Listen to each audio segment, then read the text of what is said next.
What's up everyone? It's the Kenyan Seeker once again, and in this video I'm going to give you like a breakdown of what the WRC experience in Kenya is. So there's a lot of talk that usually goes about some of these events, especially the WRC. It has the connotation of, you know, going to the Vashas, doing a lot of crazy things. But yeah, there's more to the experience than just that, and that's exactly what I'm going to break down in this video. So I'm going to break it down in about 4 to 5 categories, and that has to do with planning.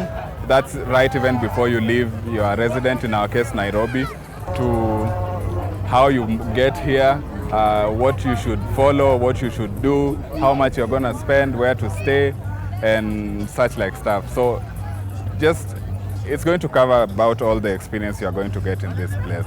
So let's start with planning.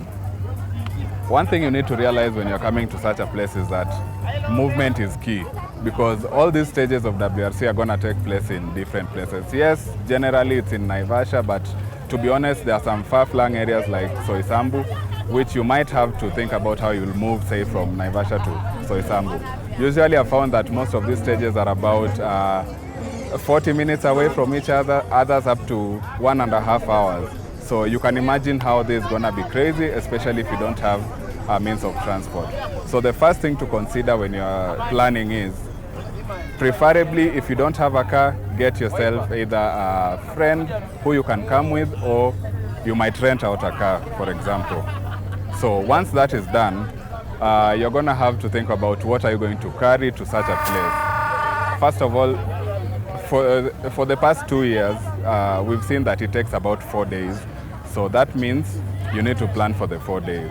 Well, I know there are some of you who will just go out there and figure it out as you move. Well, if that works for you, that's great. But I feel like there are some things you have to know. First, where are you going to spend the night? For example, say you come here on Thursday.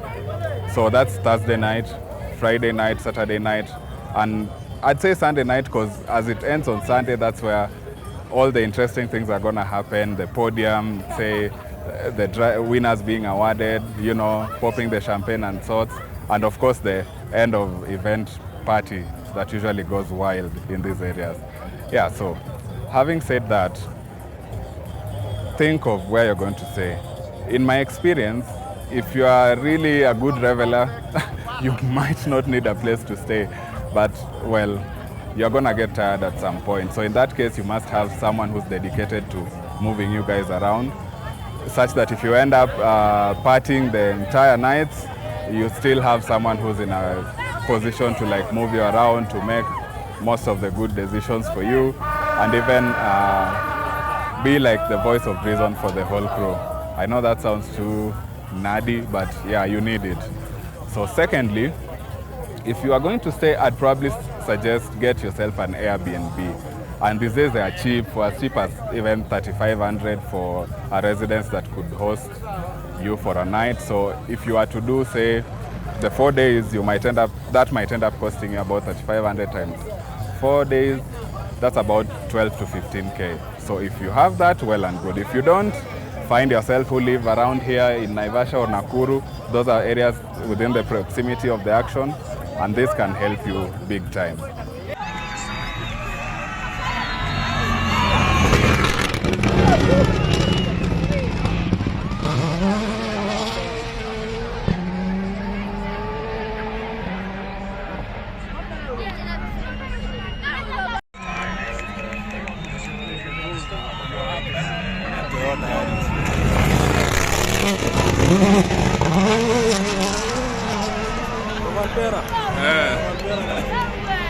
Now, having sorted the accommodation, you're going to want to eat too. So again, you don't want to come here for 4 days and just survive on, you know, drinks and snacks and those other things you like to engage in. You're going to want to maybe have a proper meal, for example. After a day of standing and cheering for your favorite driver, you need to nourish yourself. So there are several areas here in Naivasha, but I have to give you a disclaimer in the sense that most of them are targeted towards tourists, and in such a time when they know that there's a lot of different people from different locations, even globally or regionally, are going to be coming here, the prices might shoot a bit. So technically budget properly for your meals, and if possible, and this is what I'd recommend the most, come here prepared with your own stuff and cook.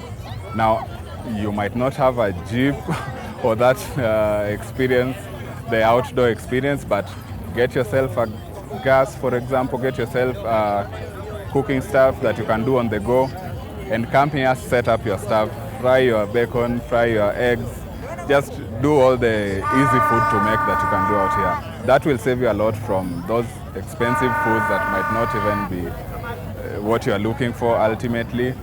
Yeah, if possible, if you can achieve that, have your own setup.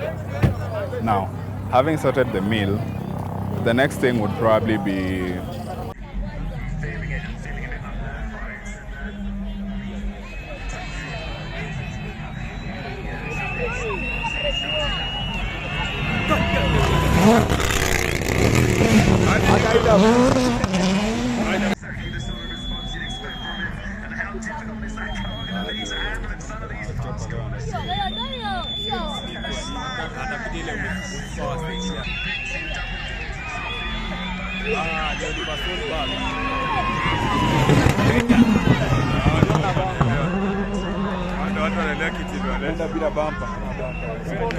one thing that I feel that you also have to consider when you're planning is the traffic.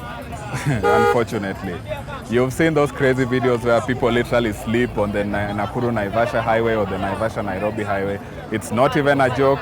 We've been through it, and we can tell you it is something that sometimes it might be out of your control based on where the stage or the heat is going to happen, but there are some workarounds to this, and there's something that I'll discuss later in the movement segment. So for me, I feel like if you really want to avoid traffic, just block the days that you know you're going to be here off. If possible, take an off from your job and don't be in a hurry whatsoever, because I hate to tell this to you, but the traffic is part of the experience. The slow, painstaking, long waits in the car as you're waiting for the roads to clear out, that to me has certainly been part of the experience. Yeah, so do this. Try come early, and you want to go to the stage of the area where the rallies are gonna start. So for example, for this event, it started at there was a shakedown in Kasarani, so that would have been a very good place to catch the first action. After Kasarani, I think they moved all the way to Naivasha. I think the Kenya Wildlife Service facility somewhere close to Naivasha town. After that, they moved the next day to Soisambu, and finally it's ending here at Hell's Gate. For example, you came here on Thursday, right? You'd probably need to have somewhere you're gonna spend the night on that night when it happens over there, when they're flagged off at Naivasha town. So that means either get all the restaurants that are within that area. If you're a party person, you're lucky because usually those after parties per night, after every race, usually happens in a location close to that area where you're going to, where the races will end. So I'd say for that part you are sorted. Again, if you came with your own car, you could end up spending the night in your car if it's comfortable enough. Okay, so for the second part is that now when you start moving to places like Sleeping Warrior, which are a bit far-flung, you might want also to think about, are you coming back to Naivasha town or are you going to find another place elsewhere?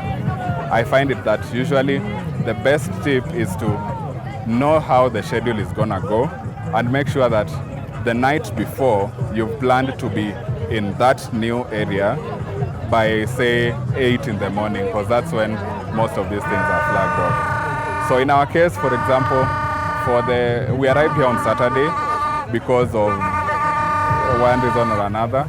So we were chasing the one at Soisambu, but now shock on us, we spent about 4 to 6 hours on traffic and ended up reaching Soisambu when all the action had happened. So you can imagine going all the way to Soisambu and then suddenly meeting your favorite rally drivers on their way back to where they rest, or rather do their service back at Naivasha. So what happened is that we called it a loss and started planning for the next day now, that would be today, when now we are recording this video at Hell's Gate. So that just gives you an idea of what you need to do. So again, besides the aspect of traffic, I find it that if you can manage it, try traveling between midnight, though just make sure to be safe, have a designated driver, don't be in a hurry, just move slowly, and between that time and 8 o'clock in the morning.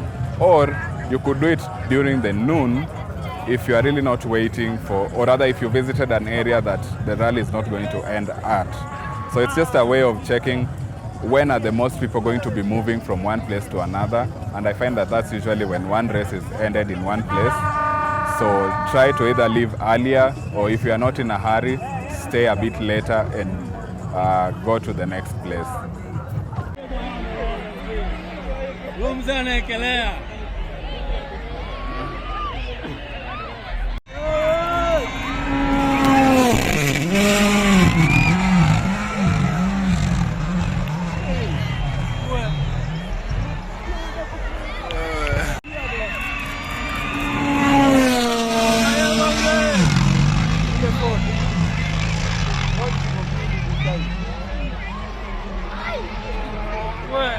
Alright, so I'll get to my favorite part, and that's basically my tips on how you're going to get the best experience.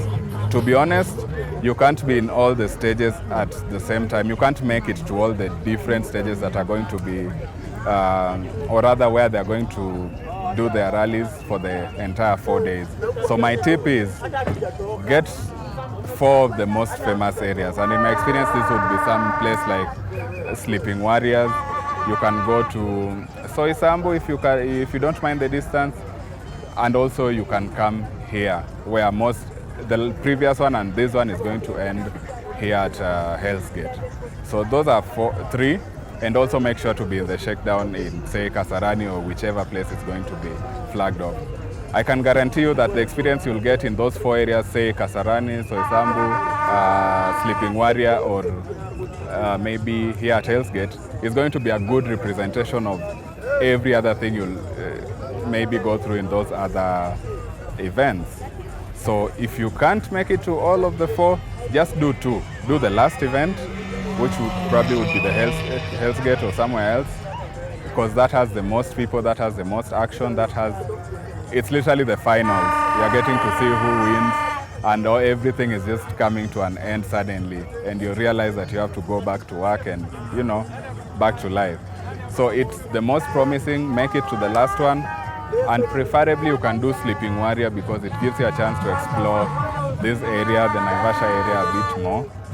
And I feel like for that would be okay. That will save you from moving unnecessarily, trying to chase your own tail and missing all of them at a go. Okay, so I hope that video has been quite helpful and given you just a glimpse of what you can experience with the WRC Safari Rally in Kenya. I know I couldn't cram all of the experience in one video, but if you feel like there's something that you might need to know or a question you might ask, just paste it in the comment section and I'll be more than happy to show you. But ultimately, there's a lot you can do here. Just another pro tip is come here with friends, come here with fun people, so you don't end up being bored, because what you come all the way here to see happens in a split second. Once that car is gone, you're left with dust, and if you don't have really interesting people, you are likely to get bored. Also, plan yourself properly so you get the most fun without being worried of, oh, it has started raining, how am I going to get back to my hotel room, or how am I going to get back to Naivasha or wherever you're going to pitch your tent or hang out with your friends. So with that, again, thanks for watching, and kindly subscribe, and let's explore all these Kenyan experiences together.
Watu wanaelekea kitendo, wanaenda bila bumper.